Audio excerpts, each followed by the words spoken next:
अखंड भारत को समझते हैं। ये नक्शा देखिए, ये है हमारा अखंड भारत। इतना बड़ा भारत था, लेकिन इसके टुकड़े होते गए क्योंकि हम आपस में लड़ते गए थे, इसीलिए टुकड़े हुए। सबसे पहले जो हुआ 1893 में डूरंड लाइन खींच दी गई। यहाँ पर इंडिया पाकिस्तान के बीच में, सॉरी अफगानिस्तान और पाकिस्तान तो उस समय भारत में ही था, यहाँ खींच दिया गया डूरंड लाइन। उस पार हो गया अफगानिस्तान, यानी अफगानिस्तान को अंग्रेजों ने साइड कर दिया क्योंकि वहाँ पहाड़ वगैरह ज्यादा था, उतना उपयोगी नहीं था। तो ये हो गया डूरंड लाइन। ये वर्तमान में अलग करती है अफगानिस्तान और पाकिस्तान को, लेकिन जब ये खींचा गया था तो ये अफगानिस्तान और भारत की सीमा बनाती थी। एक डूरंड कप भी होता है, एक मैच जो फुटबॉल से संबंधित होता है, अक्सर क्वेश्चन पूछता है। तो ये अखंड भारत का पहला टुकड़ा। अखंड भारत का दूसरा टुकड़ा हो गया 1935 में। 1935 में यहां से म्यांमार, जो उस समय उसका नाम था बर्मा था, ये अलग हो गया यहां से। और इस साइड से ये देखिए, ये पाकिस्तान अलग हो गया। अब पाकिस्तान का विभाजन इस आधार पर हुआ था कि जिधर मुस्लिमों की संख्या ज्यादा है उसे पाकिस्तान बना दिया जाए। तो इधर भी मुस्लिम ज्यादा थे, तो ये हो गया पश्चिमी पाकिस्तान, और ये हो गया पूर्वी पाकिस्तान, जो आगे जाकर बांग्लादेश हो गया। इस पर एक अलग वीडियो बना दिए हैं, बांग्लादेश कैसे अलग हुआ था। अब बच गया हिंदुस्तान, इतना बढ़िया। अब ये हो गया आपका सीरियल रेड क्लिप रेखा, जो भारत पाकिस्तान को विभाजन करती है। और भारत बांग्लादेश के बीच जो है बॉर्डर, उसे हम लोग जीरो लाइन के नाम से जानते हैं। भारत को जब आजादी मिली तो भारत का निर्माण करना इतना आसान नहीं था, और वल्लभ भाई पटेल को कोई ऐसा ही लौह पुरुष नहीं कहता है। ये भारत का नक्शा देखिए, यहाँ जो आप रेड कलर वाला एरिया देख रहे हैं, केवल वहीं पर अंग्रेज शासन करते थे, जबकि पीले वाले एरिया में भारतीय राजाओं का शासन था, जो अंग्रेजों के चमचे बने हुए घूम रहे थे। तो अंग्रेजों के जो चमचे बने के घूम रहे थे, तो उन्हें हम लोग देसी रियासत कहते थे।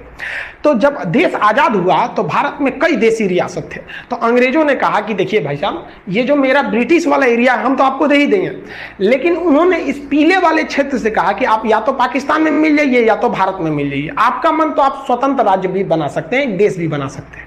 तो पाकिस्तान में कुल 13 देसी रियासतों ने विलय कर लिया। इसकी बात छोड़िए, यहाँ पर भारत की बात करते हैं। भारत में जो प्रिंसली स्टेट थे, जो देसी रियासत थे, उनकी संख्या 552 थी।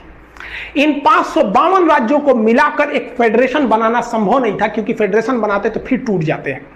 इसलिए सरदार पटेल की जिम्मेदारी दी गई कि इसको मिलाकर यूनियन बनाइए। इस काम में 3 लोगों की महत्वपूर्ण भूमिका है। सरदार पटेल, वीपी मेनन उस समय के आईएएस अधिकारी सचिव हुआ करते थे, और माउंटबेटन का भी योगदान है। ये तीनों क्वेश्चन पूछता है। एक बार एग्जाम में पूछा था कि राज्यों के एकीकरण में किसका योगदान था, सरदार पटेल और वीपी मेनन का नाम ही नहीं था, तो उस समय आप लगाएंगे माउंटबेटन को।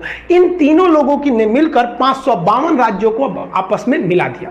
लेकिन 3 राज्य ससुरे बड़ी मनबड़ था सब। अब वो 3 राज्य कौन कौन से, तो भाई एक हैदराबाद, यहां देखिए, ये जो देख रहे हैं ना, ये पहले एक स्टेट हुआ करता था हैदराबाद। आज भले एक शहर है, एक स्टेट हुआ करता था।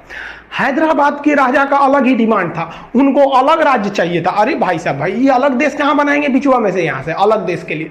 लेकिन यहां पर अराजकता फैल गई, मारपीट बहुत होने लगा।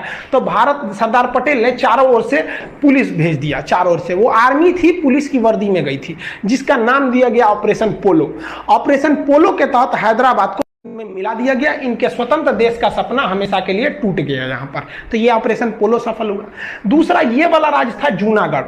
जूनागढ़ क्या था कि जूनागढ़ की जनसंख्या जो थी, अधिकतर जनसंख्या हिंदू थी, लेकिन वहां के राजा जो थे वो मुस्लिम थे। तो जूनागढ़ ने कहा कि नहीं भाई, हम पाकिस्तान में जाना चाहते हैं। अरे भाई साहब, तू यहां से पाकिस्तान में कैसे जाएगा। तो सरदार पटेल ने जूनागढ़ में रेफरेंडम करा दिया, जनमत संग्रह। वहां के लोगों से पूछा आप कहां रहना चाहते हैं। ज्यादातर लोगों ने कहा हिंदुस्तान में रहना चाहते हैं। बस जैसे हिंदुस्तान में रहना चाहते हैं, ये वाला भी मैटर सॉल्व हो गया। लेकिन अलग मैटर हो गया जम्मू कश्मीर के साथ। जम्मू कश्मीर की सिचुएशन थोड़ी अलग थी। यहां जनता ज्यादातर मुस्लिम थी, लेकिन राजा हिंदू थे, राजा हरि सिंह। और राजा हरि सिंह ने अलग टाइप का डिसीजन ले लिया। उन्होंने कहा कि ना हम भारत में मिलेंगे और ना ही हम पाकिस्तान में मिलेंगे, हम एक अलग देश बनाएंगे। तो अंग्रेजों ने तो खुली छूट दी थी कि भाई जिन्हें अपना देश बनाना है बना ले। तो भारत ने कुछ नहीं किया, और लेकिन पाकिस्तान ने ना वहां से दगाबाजी किया। पाकिस्तान आतंकवादियों को घुसा दिया इस एरिया में, धड़ाधड़ यहाँ आतंकवादियों का पूरा घुस गया सब। इतना एरिया में आतंकवादी पूरा घुस गए थे सब। अब राजा हरि सिंह को लग गया कि अगर हम अपना देश बनाने के लिए चलेंगे ना तो मेरा परिवार भी नहीं बचेगा।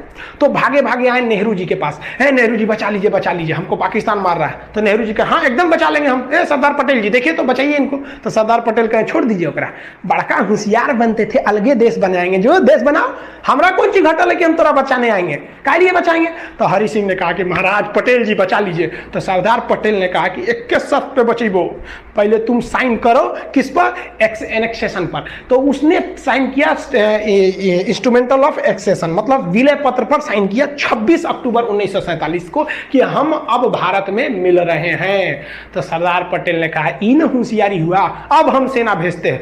तब यहां से भारत में सेना भेजा गया और भारत की सेना उनको खदेड़ दिया यहां पर। और भारतीय सेना उस समय बहुत ही बहादुरी से लड़ी थी, और वो क्योंकि अंग्रेज हमें अंधेरी गली के मुहाने पे छोड़ के चले गए थे और स्टार्टिंग में युद्ध झेलना पड़ गया था। और इस वक्त में नौशेरा में पाकिस्तानी फौज बहुत बहादुरी से लड़ रही थी, वो सब बहुत खतरनाक लड़ रहे थे। तो भारत के ब्रिगेडियर थे उस समय ब्रिगेडियर उस्मानी ने कहा कि जब तक हम पाकिस्तानियों को खदेड़ नहीं देते तब तक हम जमीन पे सोएंगे, इसलिए उन्हें नौशेरा का शेर कहा जाता था।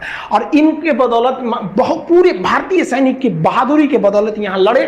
और यही वाला एरिया जब तक भारतीय सेना पहुंचे पाकिस्तान कब्जा कर चुका था, जिसे आज भी हम पीओके के नाम से जानते हैं। और यही सीज फायर बन गया और कश्मीर भी भारत का एक अंग